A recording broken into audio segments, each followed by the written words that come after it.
Shalom Bapak Ibu yang di rumah, kita mau sama-sama datang kepada Tuhan lebih lagi.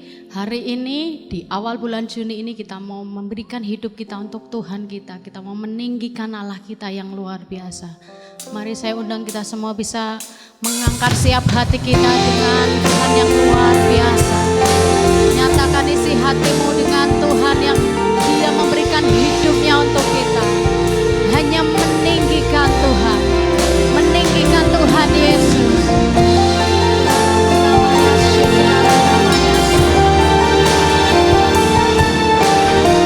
Terima kasih Tuhan. Mari katakan bersyukur padamu Tuhan. Bersyukur padamu Tuhan atas kasih-Mu dan bermasmur bagi nama-Mu yang kudus.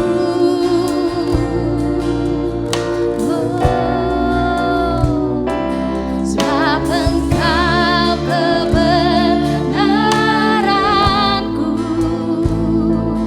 padamu ku percaya. Betapa mulianya Tuhanku, ku rindu menyatakan tinggikan dirimu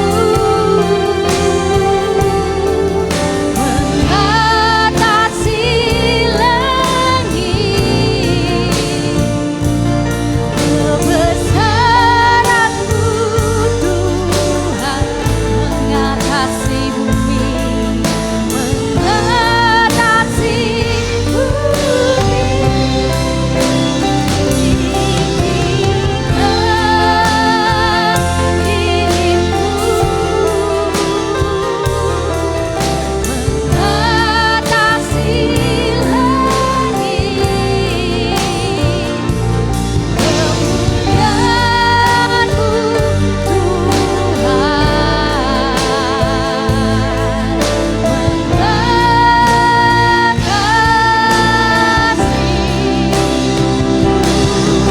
Kemuliaan-Mu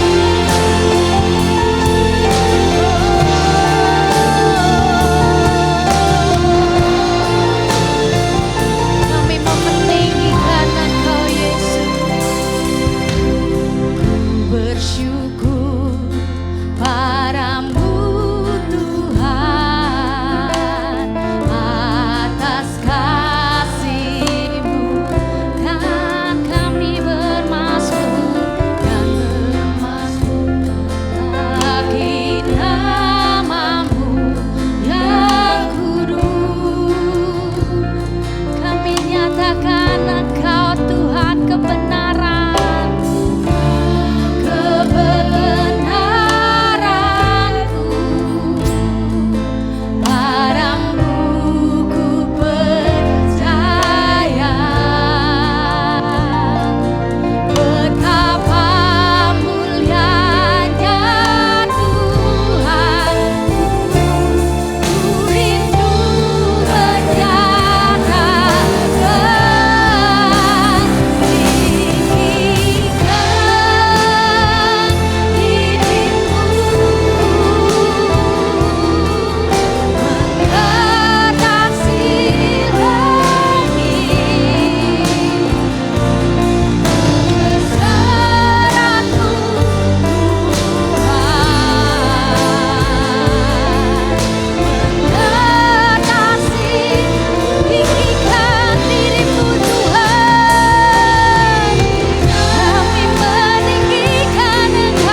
Dan kami bersyukur untuk hari-hari yang Tuhan buat atas kami.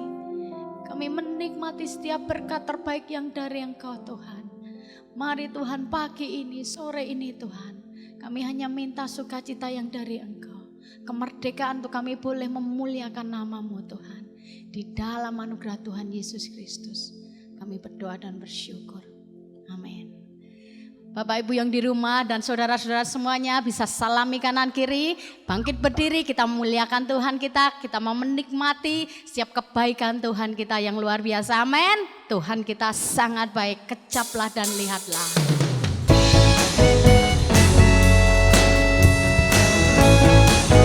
Tepuk tangan buat Tuhan kita yang luar biasa.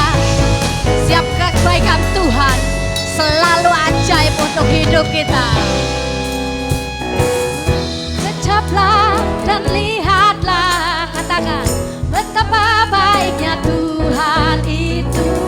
Rasakan dan nikmati kasih setia Tuhan. Kecaplah, kecaplah dan lihatlah betapa baiknya Tuhan itu. Rasakan dan nikmati kasih setia Tuhan, kasih setia Tuhan, kasih setia Tuhan. Syukur bagi Yesus. Segala hormat bagimu Tuhan, Allah yang mengasihiku, Allah yang memeliharaku selamanya. Tepuk tangan buat Raja kita, Dia luar biasa. Kecaplah dan lihatlah betapa baiknya Tuhan itu. Rasakan dan nikmati kasih setia Tuhan. Kecaplah, kecaplah dan lihatlah betapa baiknya Tuhan itu. Rasakan dan nikmati kasih setia, kasihnya, kasih setia Tuhan. Syukur bagimu Tuhan, segala hormat bagimu Tuhan, Allah yang mengasihiku, Allah yang syukur bagimu, syukur bagimu Tuhan. Mari Bapak Ibu bisa berjoget di rumah, nikmati kebaikan Tuhan. Dia yang mengasihi, Allah yang memeliharaku.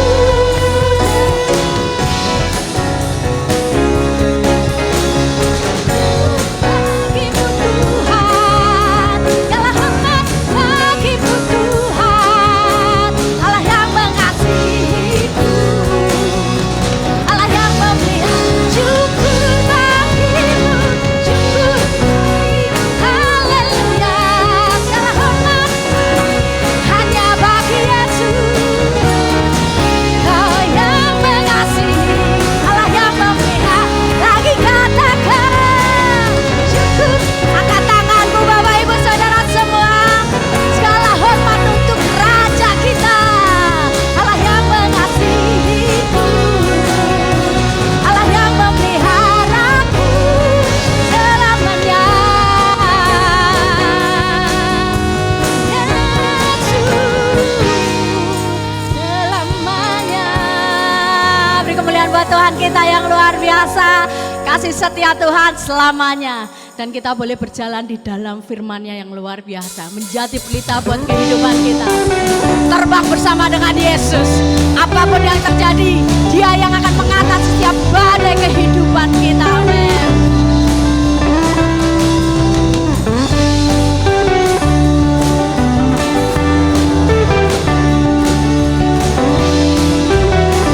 Kami percaya setiap firman-Mu pasti digenapi. Firman-Mu Tuhan, pelita bagi kakiku. Janji-Mu terang bagi jalan-jalanku. Kebenaran-Mu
ketika kami boleh tinggal di dalam Engkau Tuhan.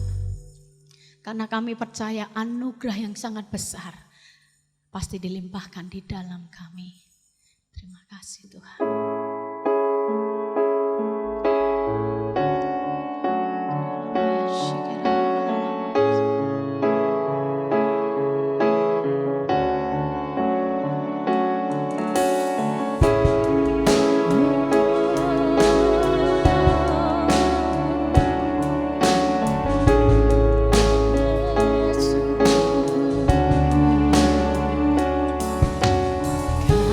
Kasih-Mu tiada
Kami bersyukur Tuhan. Kami terima anugerah yang terbaik yang dari Engkau. Mari Tuhan, hari ini kami mau lebih lagi Tuhan. Kami mau mendengarkan kebenaran-Mu Tuhan. Karena kami percaya bahwa firman-Mu adalah pelita bagi kaki kami, terang bagi jalan kami Tuhan. Dan kami mau itu Tuhan ada di dalam hidup kami. Terima kasih untuk hari ini Tuhan. Berkati hamba-Mu yang akan menyampaikan kebenaran-Mu. Urapi hidupnya dengan kedahsyatan yang dari Tuhan. Di dalam nama Tuhan Yesus Kristus. Amin. Shalom Bapak Ibu, Saudara semua, jemaat yang terkasih di dalam Tuhan Yesus Kristus, dan semua tubuh Kristus yang hari ini bersama-sama beribadah melalui tuntunan ibadah di dalam YouTube ini. Mari kita bersama-sama mendengarkan firman Tuhan, dan firman Tuhan pada hari ini temanya yaitu beribadah kepada Tuhan. Bapak Ibu, adalah satu anugerah dan kemurahan Tuhan kalau sampai dengan saat ini kita semua masih diberi kesempatan oleh Tuhan untuk menghirup udara yang segar. Kita masih bisa hidup di tengah-tengah keluarga yang kita sayangi dan beribadah kepada Tuhan walaupun di rumah-rumah.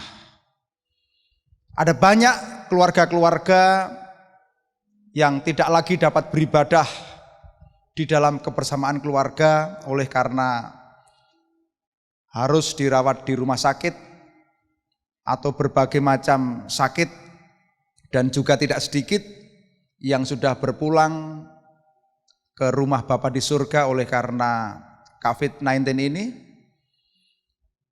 Dan hari ini kita bersama-sama di tengah-tengah persiapan pemerintah untuk mengadakan dan menerapkan new normal, kita masih terus-menerus melakukan berbagai persiapan agar satu saat nanti kita dapat siap untuk melakukan ibadah seperti biasanya. Bapak Ibu, sebagai orang yang sudah diselamatkan oleh karya penebusan Yesus Kristus, kita patut merasa bahagia karena dengan korban Kristus dan karya keselamatannya kita dapat merasakan dan mengalami kasih Tuhan. Yesus tidak hanya mengasihi kita, tapi Dia sudah memilih kita untuk menjadi umat ketebusan yang ditetapkan dan dimeteraikan dengan Roh Kudus, sehingga status kita ini kita menjadi anak-anak Allah. Dan kita sudah dipindahkan dari kerajaan gelap kepada kerajaan terang. Dari orang yang tidak punya pengharapan, kita dipindahkan menjadi orang-orang yang berpengharapan di dalam Tuhan. Kalau kita menyadari anugerah dan kasih Tuhan yang besar itu, maka sudah selayaknya dan sudah sepatutnya kita mensyukuri. Dan rasa syukur itu kita tunjukkan kepada Tuhan melalui ibadah. Bapak Ibu yang dikasihi Tuhan, rasa syukur dalam ibadah ini menjadi satu penghargaan kita, perasaan hormat kita kepada Tuhan oleh karena kita sudah ditebus oleh darah Yesus. Sebelum kita masuk, kita akan belajar dulu melihat bagaimana ibadah di dalam perjanjian lama. Pada waktu Allah memilih suatu bangsa bagi dirinya, Allah memberikan satu cara di mana bangsa Israel dapat bertemu dengan Tuhan. Jadi pada saat itu Tuhan memberikan ibadah tabernakel di mana Israel dapat menghadap kepada Tuhan yang Maha Kudus. Di tempat inilah maka umatnya berjumpa dengan Tuhannya. Lalu kemudian berkembang ibadah ini menjadi ibadah umat. Kita tahu lewat Musa. Musa adalah orang yang dipilih Tuhan, orang yang ditetapkan Tuhan untuk membuat tabernakel seperti persis yang dimau oleh Tuhan. Dan di dalam kemah tabernakel itulah maka ibadah orang Israel dilaksanakan. Lalu pada perkembangan berikutnya setelah kemah pertemuan lahir yang namanya Bait Suci. Lahir yang namanya disebut sinagoge sebagai tempat ibadah bagi orang-orang Israel. Nah, di dalam perkembangannya karena ibadah merupakan hal yang penting bagi orang-orang Yahudi, maka orang Yahudi senantiasa beribadah kepada Tuhan di rumah ibadah dan sinagoge. Sudah dikasih Tuhan, di samping tempat ibadah dan peribadatan umat Israel kepada Tuhan, orang Yahudi juga punya kalender tahunan untuk upacara agamawi. Di antaranya ada hari raya Paskah, ada hari raya pendamaian, ada hari raya Pentakosta, atau disebut sebagai hari raya ke-50 setelah pembebasan bangsa Israel dari Mesir. Ada juga hari raya Pondok Daun, ada juga hari raya roti tidak beragi. Bapak Ibu yang dikasihi Tuhan, para pemimpin yang melayani ibadah disebut sebagai para imam. Para imam adalah keturunan Lewi yang dikhususkan di dalam tugas pelayanan ibadah. Para pemimpin ini beribadah pada hari Sabat dan pada hari raya agama yang lainnya. Ibadah di sinagoge terdiri dari sema, doa, pembacaan Alkitab, dan penjelasannya. Itulah yang namanya latar belakang ibadah di dalam perjanjian lama. Lalu sekarang kita akan masuk kepada pengertian daripada ibadah. Apa nih pengertian ibadah? Kalau kita lihat di dalam Kamus Besar Bahasa Indonesia, kata ibadah berarti adalah perbuatan menyatakan bakti kita kepada Allah yang didasari kepada ketaatan, mengerjakan perintahnya, menjauhi larangannya. Juga ibadah dapat diartikan sebagai usaha lahir dan batin sesuai dengan perintah Tuhan untuk mendapatkan kebahagiaan dan keseimbangan hidup, baik untuk diri sendiri, keluarga, masyarakat, maupun terhadap alam semesta. Dan ini adalah pengertian secara umum, karena pengertian ini diambil dari Kamus Besar Bahasa Indonesia. Lalu kita akan melihat sekarang bagaimana kalau pengertian ibadah secara umum yang diambil dari firman Tuhan. Bapak yang dikasihi Tuhan, kata ibadah sebenarnya berasal dari kosakata abudah, bahasa Ibrani, atau ibadah, yang sebenarnya ini adalah bahasa Arab, yang secara harafiah berarti bakti, hormat, penghormatan, sikap, aktivitas yang mengakui dan menghargai yang ilahi. Jadi kalau kita lihat, ibadah di sini merupakan ekspresi atau sikap hidup yang penuh bakti, penuh penyerahan kepada Tuhan yang nampak dari tingkah laku yang benar. Nih. Kalau kita melihat dari kesaksian Alkitab, beberapa kata ungkapan yang dipakai dalam ibadah dari bahasa Ibrani berarti melayani, mengabdi, atau pelayanan yang utuh dari seorang hamba kepada tuannya. Jadi sebenarnya kalau kita lihat pengertian sesungguhnya dari kata ibadah ini memiliki dua kunci utama, yaitu yang pertama sikap hormat atau memuliakan Tuhan, dan juga melayani atau sikap hidup. Ya, ini cukup panjang pengantarnya. Nah, sekarang kita akan melihat di Perjanjian Baru. Mari kita akan melihat apa pengertian ibadah di dalam Perjanjian Baru yang sebenarnya memiliki tiga pengertian. Di dalam Kisah Rasul pasal 13 ayat 2,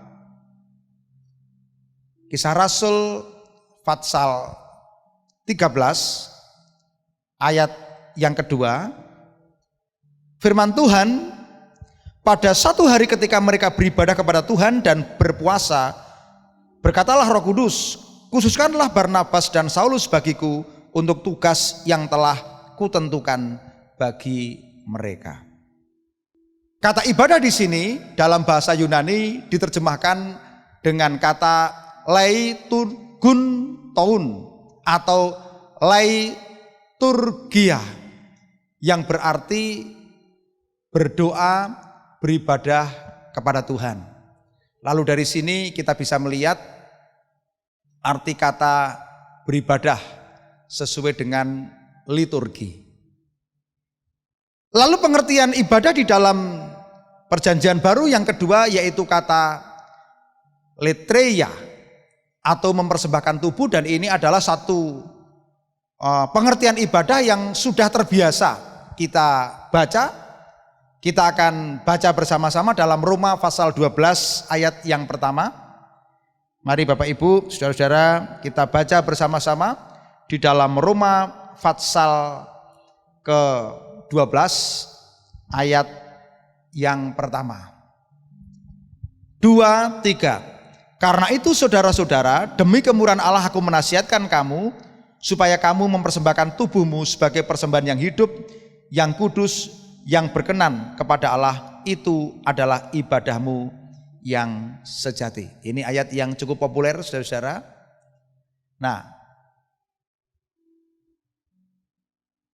kalau kita lihat di sini, kata ibadah digunakan dengan kata letreia yang artinya mempersembahkan tubuh sebagai persembahan yang kudus, sebagai persembahan yang hidup dan yang berkenan kepada Allah.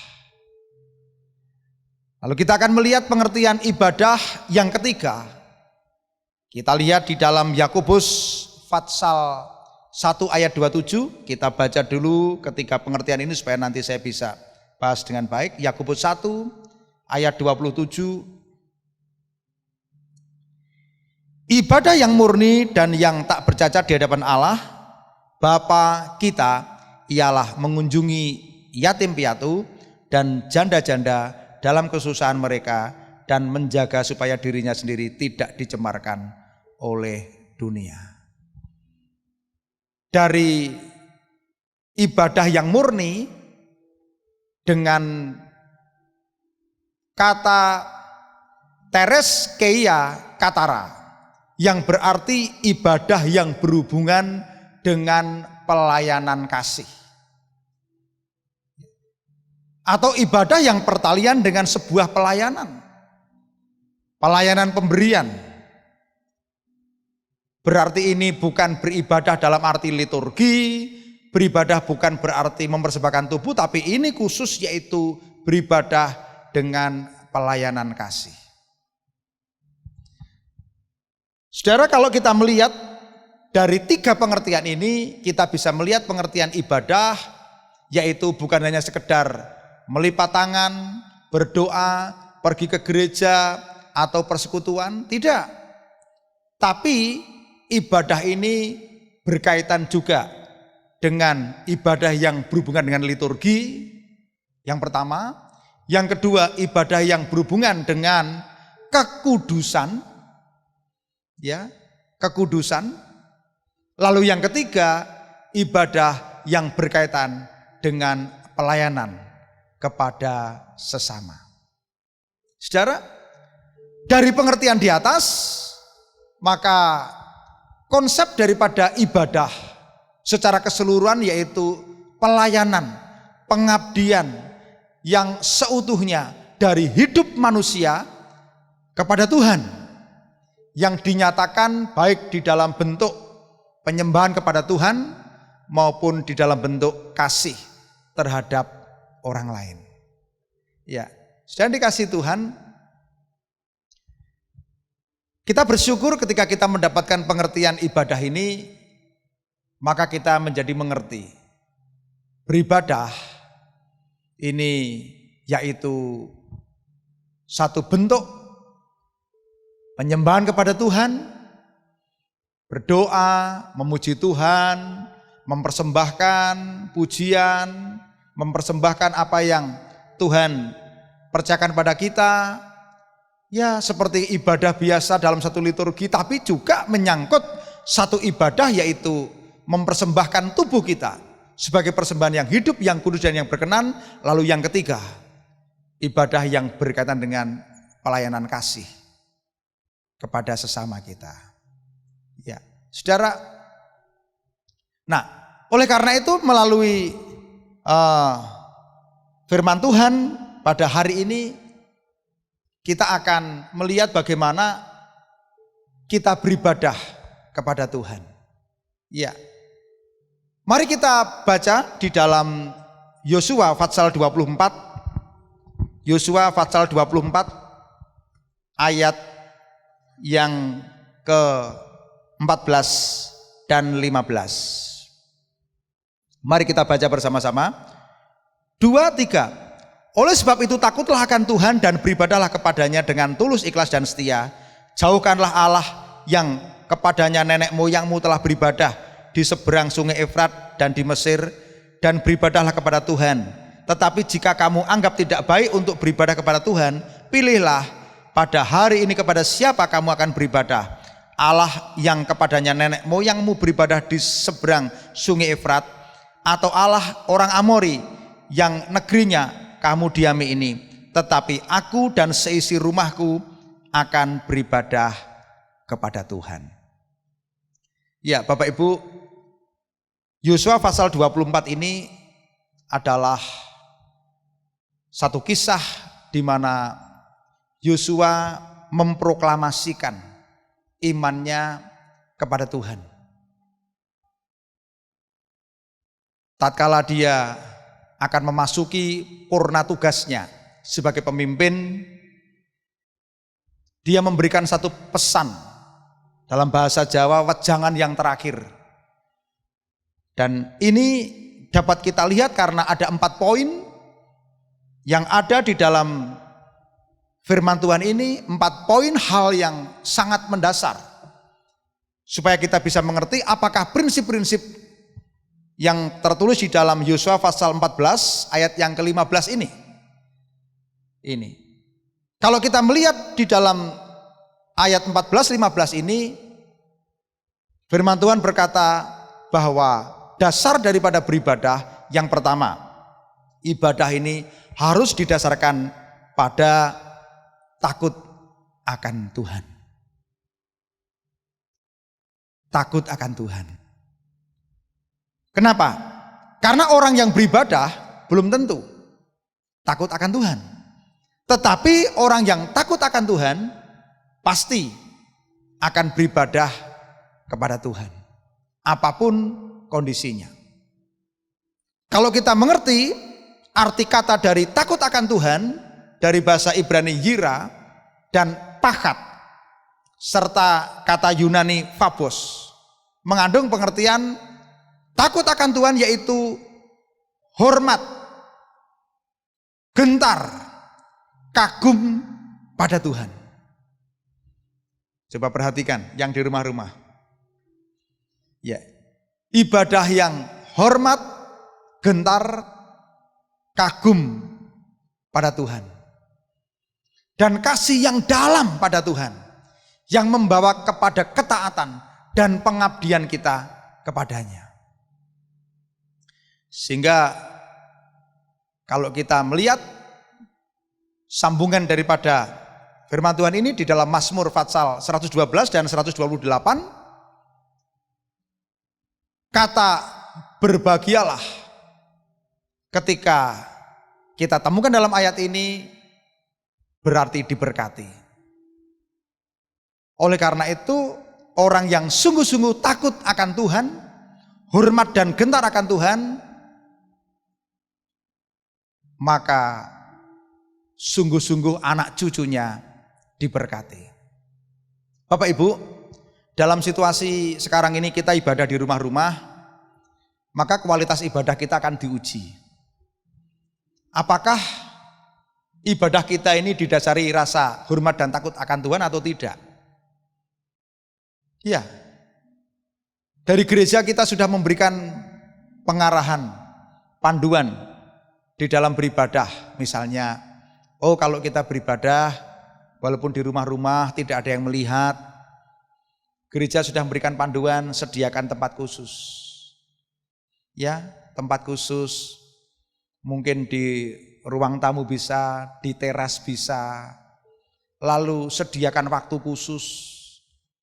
Ya, jangan sampai kita mengambil waktu ibadah mungkin sambil apa. Ada waktu khusus. Lalu berpakaian secara khusus. Ketika memuji Tuhan dengan bentuk menyembah Tuhan, kekaguman akan Tuhan, mendengarkan firman Tuhan dengan sungguh-sungguh, mempersiapkan persembahan dengan sungguh-sungguh. Jangan sampai ketika kita ibadah di rumah, ya mungkin kita belum mempersiapkan dengan baik. Beribadah dengan takut akan Tuhan. Beribadah dengan rasa kagum dan gentar akan Tuhan. Memuji Tuhan dengan sungguh-sungguh kepada Tuhan. Lalu yang kedua, dari ayat ini kita bisa dapatkan bahwa beribadah kepada Tuhan itu harus dengan hati yang tulus, ikhlas. Ya, kata tulus ikhlas itu diartikan sebagai rela, kerelaan, sungguh-sungguh, penuh penyerahan. Lalu tulus itu juga berarti kita berbakti kepada Tuhan dengan sikap dan tindakan yang murni hanya untuk pengabdian kepada Tuhan. Ya. Lalu yang ketiga dari ayat ini kita bisa belajar bahwa ibadah kepada Tuhan harus dilakukan dengan setia. Ya, setia ini ada beberapa pengertian, minimal ada 3. Ya, yang pertama komitmen, sediakan waktu, bisa pagi bisa sore. Ya, luangkan ya pulsa untuk menikmati ibadah online. Jangan ada yang mengeluh, waduh Pak ibadah, wah habis pulsa banyak. Ya, kalau untuk ibadah mengeluh, tetapi kalau untuk nyetel YouTube yang lain enggak mengeluh. Lah, tapi saya yakin di sini enggak ada, yang ada di luar negeri sana. Amin saudara-saudara. Ya. Ya, lalu ibadah kita lakukan juga dengan tekun, ya terus menerus, ya. Lakukan ibadah dengan baik dengan ibadah hari Minggu. Ya, kita ada 3 ibadah hari Minggu. Lalu apa? Hari Kamis itu komsel keluarga. Lalu ingat, setiap pagi kita bersaat teduh beribadah melalui renungan suara pengharapan setiap jam 5 pagi. Ya, ini ibadah yang tekun terus menerus dengan sungguh-sungguh. Lalu yang ketiga, ibadah yang setia juga berarti ibadah ini menjadi gaya hidup kita. Ya, tidak hanya ibadah secara liturgi yang tadi, tidak hanya, tapi juga ibadah yang berarti mempersembahkan tubuh kita sebagai persembahan yang hidup yang kudus. Dan juga ibadah yaitu juga bentuk mengasihi sesama kita. Nah, lalu yang terakhir saudara-saudara dari poin Yosua pasal 24 ayat 14-15 ini, peranan seorang bapak sangat menentukan. Inilah yang dikatakan oleh Yosua. Yosua mendemonstrasikan peran ini Dia berkata, aku dan seluruh keluargaku akan beribadah kepada Tuhan. Oleh karena itu saya akan menekankan kepada bapak-bapak yang ada di rumah-rumah, kepala rumah tangga. Seorang bapak adalah seorang pemimpin keluarga yang mengambil keputusan, mengayomi semua keluarganya, melindungi, bertanggung jawab, harus mendidik, menegur, membawa keluarganya untuk beribadah kepada Tuhan. Lalu yang berikutnya, figur seorang ayah sebagai imam. Harus memimpin, ya mengatur di dalam keluarganya, untuk keluarganya berdoa kepada Tuhan, beribadah kepada Tuhan.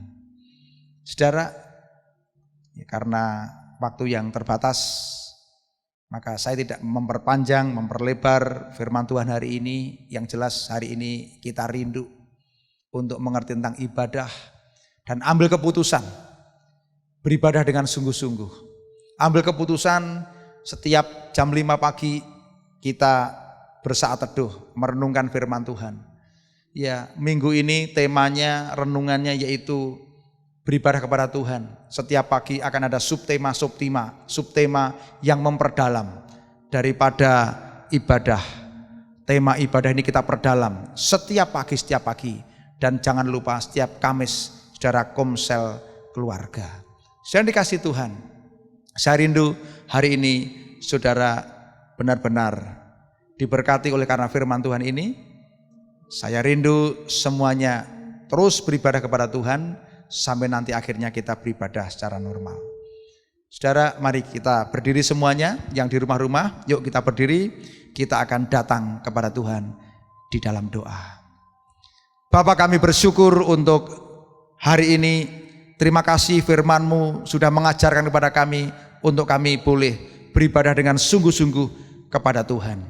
Roh Kudus, tolonglah kami supaya kami boleh beribadah kepada Tuhan dengan rasa takut akan Tuhan, hormat dan gentar akan Tuhan. Kami beribadah dengan setia kepada Tuhan. Kami beribadah dengan komitmen kepada Tuhan. Kami rindu Engkau bentuk setiap keluarga-keluarga, walaupun kami beribadah di rumah-rumah, tapi kami tetap setia kepada Tuhan. Mari kita tengadahkan kedua tangan kita. Jemaat yang dikasih Tuhan, kiranya segala berkat yang terbaik, segala anugerah, berkat rohani, berkat jasmani memenuhi semua kehidupanmu. Biarlah roh yang takut akan Tuhan, biarlah semua berkat yang terbaik hari ini memenuhi keluargamu, mulai sekarang sampai selama-lamanya. Di dalam nama Tuhan Yesus Kristus kami berdoa. Yang percaya berkata amin. Puji Tuhan.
Yesus memberkati.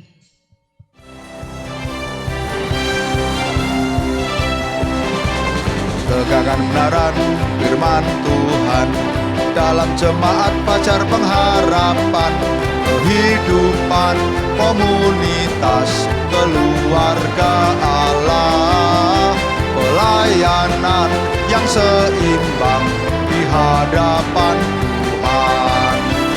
Berdoa senantiasa dan membangun hubungan kasih, lakukan amanat agung, mengalami firman-Nya, mempedulikan sosial dan latih pemimpin. Di dalam lumbungnya Tuhan fajar pengharapan, mempedulikan sosial.